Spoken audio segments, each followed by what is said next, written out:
a maior mentira que é dita no futebol, a maior mentira, é que futebol hoje é mais difícil.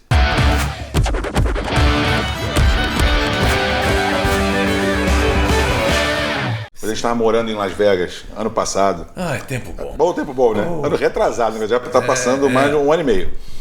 A gente falava muito, eu sei, porque pelo teu olhar eu já vejo quando você já está meio... E a gente fala muito sobre a diferença da estrutura de futebol de antigamente, da tecnologia, do campo. Eu vi você num programa de televisão outro dia até falando do campo. Porque antigamente os jogadores tinham essas dificuldades todas. Eu lembro, já no meu tempo, 90 e pouco, a gente usava atadura e esse tipo de coisa toda. E você sente que mudou, você sabe que mudou muito. Você vê agora, que você, ainda mais que estava trabalhando no Grêmio direto, você vê a diferença de tudo.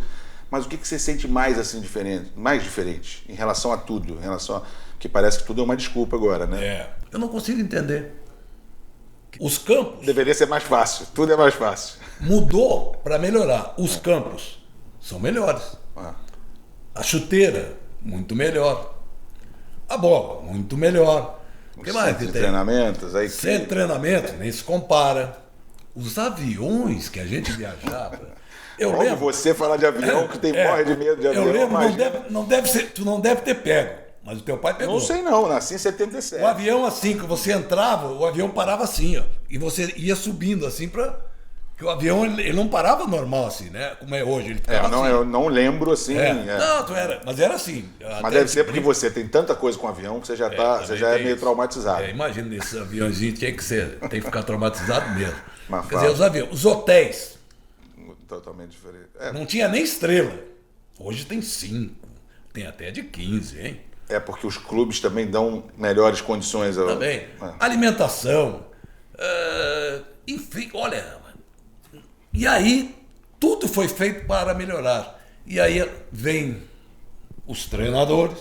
E aí os jogadores vão atrás. Porque é legal você arranjar desculpa. Perdi. Mas hoje está mais difícil a coisa. Né? Então, é essa mentira, né, que faz com que nós tenhamos esse futebol de hoje. Em teoria, com tanta coisa, por mais que você tenha mais competições, se você tem uma estrutura muito melhor, te facilita para fazer isso tudo, não? Com certeza. E tem um detalhe também, agora que tu falasse em número de competições, vem o número dos jogos.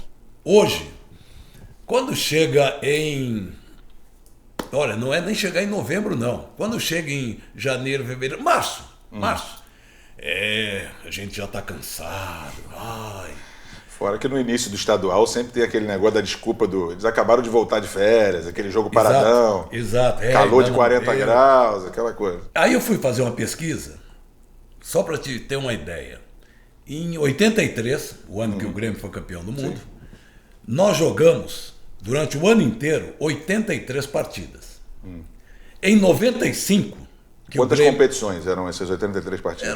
Naquela época, tu tinha regional, era Libertadores, teve um jogo do Mundial. O regional era mais longo, até o meio do ano, e meio do ano brasileiro. E tinha o Campeonato Brasileiro. 83 partidas. Tá? 95, o Grêmio jogou 96 partidas. Esse ano... O Flamengo vai jogar 80, algumas equipes vão jogar 70 e poucos, e todo mundo reclama. Mas, gente, em 83 já se jogava esse número de mais jogos. 80 jogos. Entende?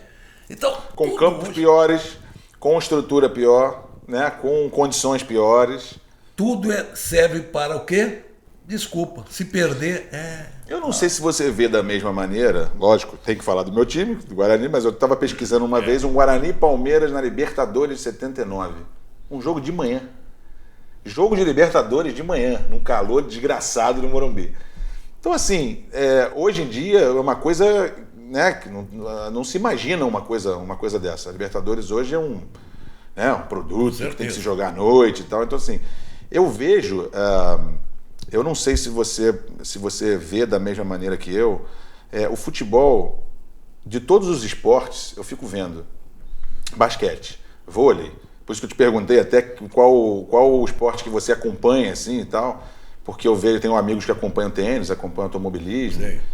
E parece que todos eles, essas condições que melhoraram, assim como o futebol, melhoraram a qualidade do espetáculo, né? Com certeza. Então, o futebol me parece que é o esporte que menos que piorou. Piorou totalmente. Eu posso até dizer, por exemplo, eu vejo todos esses esportes, claro, tem um que eu mais gosto, que eu pratico, que é o tênis. Então, no tênis, a raquete... Pessoas que estão assistindo esse programa, por favor, não levem a sério o que você está falando do tênis, mas tudo bem. A raquete era aquela de madeira, né? Aquela de madeira. A bolinha, então era horrível você bater. Desgaste físico era... Aí a raquete foi melhorando, a bolinha, o piso e tal. O tênis, tudo melhorou. A qualidade do jogo melhorou também. Em todos os esportes, o tempo fez com que o esporte crescesse e tecnicamente a coisa melhorasse. Mas se tu olhar, nenhum desses esportes, quando o jogador perde, ele busca desculpa. Porque foi a bolinha. No basquete, mas aquela cesta tá um pouquinho pro lado direito, eu tinha uma luz lá em cima que me deu nos olhos. Não, ninguém reclama. Perdeu. Cala a boca, vai analisar por que perdeu e busca melhorar. Futebol não. Tá bom. A quantidade de jogos, se você for ver 90 e pouco com 80 e pouco, que nem você fez a comparação, a quantidade de jogos hoje já tem o rodízio, tá o rodízio. Que não tinha. Quer dizer, então se você for pegar jogador por jogador, eles não jogam menos? Jogam menos. E os jogadores jogam menos. Porque naquela época, tu tinha o time titular, né? E esse time titular jogava o ano inteiro. Não tinha, vai descansar. Até tem esse outro detalhe. Tá cansado. Mas joga quarta, domingo e quarta. Cara, aí eu fui ver o time do Santos. O time do Santos é 100 e poucas partidas e ele jogou num ano.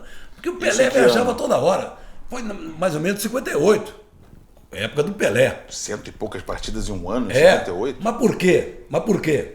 Porque o Santos terminava um jogo aqui, ele embarcava para jogar na Europa. Terminava o jogo, ele voltava. E ia para a Europa. Todo mundo queria ver o Pelé. Então deu esse número de jogos que foi incrível. E o Pelé jogou todos eles. O cara queria ver o Pelé, rapaz. Ele não tinha essa desculpa. E fazer amistosos também, muitos amistosos, né? Mas tinha muito. Antigamente não tinha essas competições todas. Hoje diminuiu os amistosos. Por quê? Porque realmente você não tem. São muitas competições. Antes não tinha. Se dava condições de disputar torneio na Europa. Né? Amistosos na Europa. Bastava que você tivesse um jogador conhecido. Claro. E esse jogador era atração e a equipe ia. Eu já tive uma discussão com meu pai absurda sobre isso, porque assim, uma coisa aumentou a marcação, aumentou o preparo físico, mas assim, será que mudou tanto o jogo assim? Se pegar e assistir a Copa de 82, o jogo Brasil e Itália, eu vejo a Itália jogando, Oriali, Cabrini, aqueles caras girando para lá, para cá, os próprios gols, você vê velocidade. É diferente do jogo de 70, que o de 70 você vê que é bem mais lento. Na altitude e meio-dia os jogos. E sim, mas o de 82 para cá, eu já não vejo tanta diferença. Eu vejo alguns jogos. Lembra que a gente comentou isso muito, que o zagueiro começa, aí recebe. Eu vejo jogos da série A mesmo, né? Da série B, não da série A, que os caras saem jogando e parece que estão a 10 por hora. Então, assim, não é que. Eu não estou dizendo que seja igual a 90 e pouco, mas assim, eu não vejo uma diferença tão brusca, mas tão muito. A não ser quando o nível de concentração é muito forte, é uma final e tal, mas num jogo normal.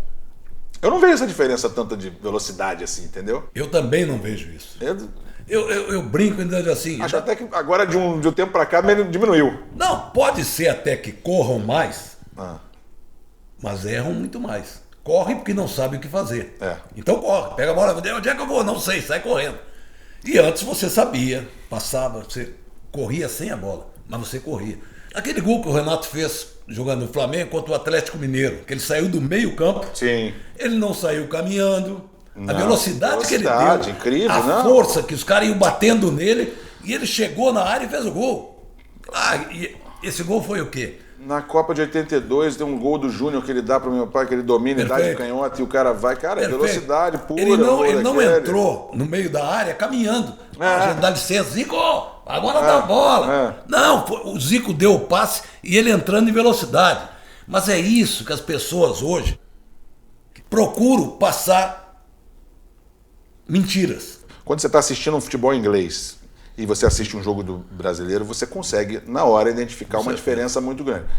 Mas tem uma coisa que eu acho assim, posso estar errado, mas eu não no Brasil a gente tem a desculpa, óbvio, de que todos os brasileiros antigamente, os times, você sabia todos de qual, os times grandes, você sabia as escalações, todos eram bons. Não todos, mas quase todos eram bons. O nível de talento era... E saiu muito. Mas quando eu vejo jogos da Europa, eu também não vejo um talento, a diferença de talento tão grande que possa justificar que o futebol europeu seja tão acima. É óbvio, você tem dinheiro, você contrata todos os melhores, né? Mas assim, o nível do futebol piorou no geral, em tudo. Para mim, na Europa, você vê os times do Real Madrid, do Hugo Sanches, Butragueño, Valdano, depois no Barcelona, Stoichkov, Romário, aqueles times todos, não eram melhores do que esses times de agora? Muito melhores. Eles eram melhores. A diferença está o seguinte, é que o nosso nível era muito maior. Então, não vamos olhar o Flamengo do Zico Júnior e Leandro, enfim. Não vamos olhar o Vasco. Se chamar o time do América... É uma diferença muito grande, né? Se eu for para o interior do Rio Grande do Sul, eu vou pegar times do interior que são extraordinários. E isso é o Brasil inteiro. E a diferença salarial aumentou, né? Sim. Do melhor para o pior. Que eu tô então, dizendo. Esses jogadores, comparação a nível de jogadores europeus, a diferença era muito grande. O que aconteceu hoje? Hoje, primeiro que você não cria o jogador. Depois, se a gente for lá na base, a gente tem um monte de... A categoria de base nem fala. Nem se fala. Agora, hoje, esses jogadores da Europa, eles têm uma qualidade técnica melhor do que a nossa. E eles têm uma proposta de jogo melhor que a nossa. Ou seja, eu vejo os jogos, eles atacam. Só para te dar uma ideia, já há algum tempo eu venho acompanhando. Quando o time ataca, porque a gente tem um detalhe, a gente só coloca o número 4-3-3, 4-2-1, 4-1-4-1, né? Isso complica a cabeça de todo mundo, isso é uma coisa... Quando o time está posicionado na defesa e para escalar na televisão. Quando o time sai para o ataque, que um lateral foi para o ataque, ninguém disse. O número já mudou. Mudou. Então, se tu olhar grandes equipes, Barcelona, Bayern, PSG, enfim, quando atacam, eles deixam 2 zagueiros e 8 jogadores se posicionam para atacar. Uma jogada de fundo, entram 5, 6 dentro da área. E tu vê, no Brasil, uma jogada de fundo, 2 entrando na área. Você vê um time indo para o ataque, 5 defendendo e 5 atacando. É o medo. Entende? Nós tínhamos o seguinte, temos a bola, atacamos. Não temos a bola, defendemos. Garrincha não queria saber quem estava marcando ele, quem não estava, quem era o jogo, se valia a Copa do Mundo, se não valia. Ele entrava lá, ele queria passar por cima do cara. Tá? E ninguém dizia o contrário para ele. Garrincha, vai lá e passa mesmo. Hoje, se ele jogasse hoje... A gente ensina, é medo. O que tu passa pro jogador é cuidado. Não pode. Não. Hoje o Garrincha não jogaria, sabe por quê? Não, esse cara só quer driblar, pô. E o famoso centro de inteligência? O que você acha do centro de inteligência? Que agora todo clube tem. Que a grande verdade é o seguinte. Olha a análise, tu vai jogar contra o Barcelona, digamos hoje, PSG, pronto. Tá? Então, eu vou mostrar o jogador do Barcelona. Só exemplo de time ruim, né? Agora, se tu vai jogar contra o... Caramba... O time do... Lá sei eu. Celta de Vigo, lá. Não, da terceira divisão daqui. Tá. Tu mostra para os jogadores a mesma coisa. Olha aqui, esse time da terceira divisão, cuidado. E o PSG também é tudo para amedrontar. Claro, mostra naturalmente. Olha aqui, eles têm essa e essa jogada. Agora, vamos nos preparar para superar essa jogada, para anular essa jogada, para vencer essa jogada. E não preocupados em tem que anular, cuidado, não pode, cuidado, olha, se ele pegar a bola, cara, tu já entra, tu não treina o teu time para superar o adversário, tu treina para anular o adversário. Então, se tu treina para anular, tu treina muito mais defensivamente. Claro. Defendendo é que tu vai ter a anulação. Claro. Agora, para superar, tem que ter a criatividade. E aí é que falta a qualidade. Aí é que falta a qualidade de quem ensina. Então, hoje, marcação base, alta né? e marcação baixa. É a mesma coisa, só que trocou a linguagem. Se o Zico jogasse hoje, ele não seria o cobrador de falta que ele sempre foi. Por quê? Ao terminar o treino, ele não deixaria que ele cobrasse falta. Eu era pequeno, eu ia com ele pro treino, ele acabava tipo 4, 5, ele ficava até 7 da noite batendo 300 faltas lá. Mostra não deixariam ele fazer isso hoje. Porque vai machucar. que o Zico contou, né, nessas viagens que ele vai de comentarista, foi na final da Champions, que ele foi ver um treino do Real Madrid um dia antes, e lá estava o Cristiano Ronaldo no final do treino, chutando em gol, cobrando falta, ele olhava e disse, olha aí. E no outro dia, a decisão da Champions. Não é à toa, né, que o cara tá acertando. Pô. Tem que ter repetição, tem que ter... Ele treina. Pô, os caras arremessavam 300 bolas lá, é lógico que ele tinha acertado. Que é uma outra bobagem. Você falou, não, se meu pai batesse falta hoje e tal. Eu sempre brinco com isso, porque assim, o Garrincha não jogaria hoje, o Pelé não jogaria hoje, o Fulano não jogaria hoje. Você tá brincando. O Pelé jogou em 58, como você disse, depois, quando é que foi que ele terminou a carreira? Foi 70 e pouco, coisa, né? Que ele já tinha 40 e pouco anos de idade. Em 70 e pouco, quando ele tinha 40 e pouco anos de idade, meu pai tinha 20 anos, 24 anos, 73, jogava com ele. Em 94, quando meu pai tinha 40, os caras que jogaram depois, o Djalminha, o Luizão, esse pessoal, já estava com 20 e pouco. E ele fazia gol, era artilheiro no Japão, o Pelé era artilheiro do Código. O Romário, esses caras que jogavam, começaram a jogar nessa época que ele estava parando, em 2005, 2006, com 40 anos, eram artilheiro do campeonato aqui. Quer dizer, se um cara, 20 anos depois de carreira, ele com 40 anos, é artilheiro de um campeonato onde estão os garotos de 20, como que ele não jogaria hoje? Mas com certeza. É um absurdo. Ele só treinaria diferente. Claro, um treino um pouco diferente. Agora, tu imagina, se no campo ruim a bola ficava boa, se com a bola ruim ela ficava perfeita assim, pô... Imagina com isso tudo. Imagina com isso tudo. Com isso tudo, mano. E o cara treinando igual. É Sim. óbvio. Pra terminar aqui, qual foi o ano que você começou a gostar do Elvis? Pra poder... Porque você encheu tanto o nosso saco lá em Las Vegas com o negócio de Elvis. Tive que te dar um presente, inclusive. Foi, tá guardado. Quero que você termine falando como você começou a gostar do Las Vegas. Eu acho que eu do tinha... Do Elvis. Do Elvis. Eu acho que eu tinha 10 anos, 12, não sei. Estava começando, o Elvis estava começando, eu acho. Já tempo, hein? Bota tempo nisso. Pô, eu acho que eu não sei como ouvir. Acho que tinha um maluco no condomínio que gostava do Elvis. E toda hora ele passava em Elvis. Pô, quem é esse tal de Elvis? E ele cantava e tal. Depois... E aí comecei... Você não comprava os disquinhos, não, do Vetrolina? Depois comecei a comprar e comecei cinema para ver os filmes. Acho que o meu cabelo, naquela época... Mano, temos uma homenagem para você ali, você viu, né? Parece com o nosso amigo... tá uma foto minha pois ali. Pois é. Isso. Só faltou aqui a homenagem ao Elvis. Só que faltou... pretensão essa? Não, mas essa deixa eu dizer, que todo mundo diz assim, malambrando. Tá, obrigado e tal. Ótimo. Brindezinho tem que tomar, né? Sim. Cacildes, saúde. Cacildes, essa coisa é boa, rapaz. Cervejinha gostosa. Essa é boa.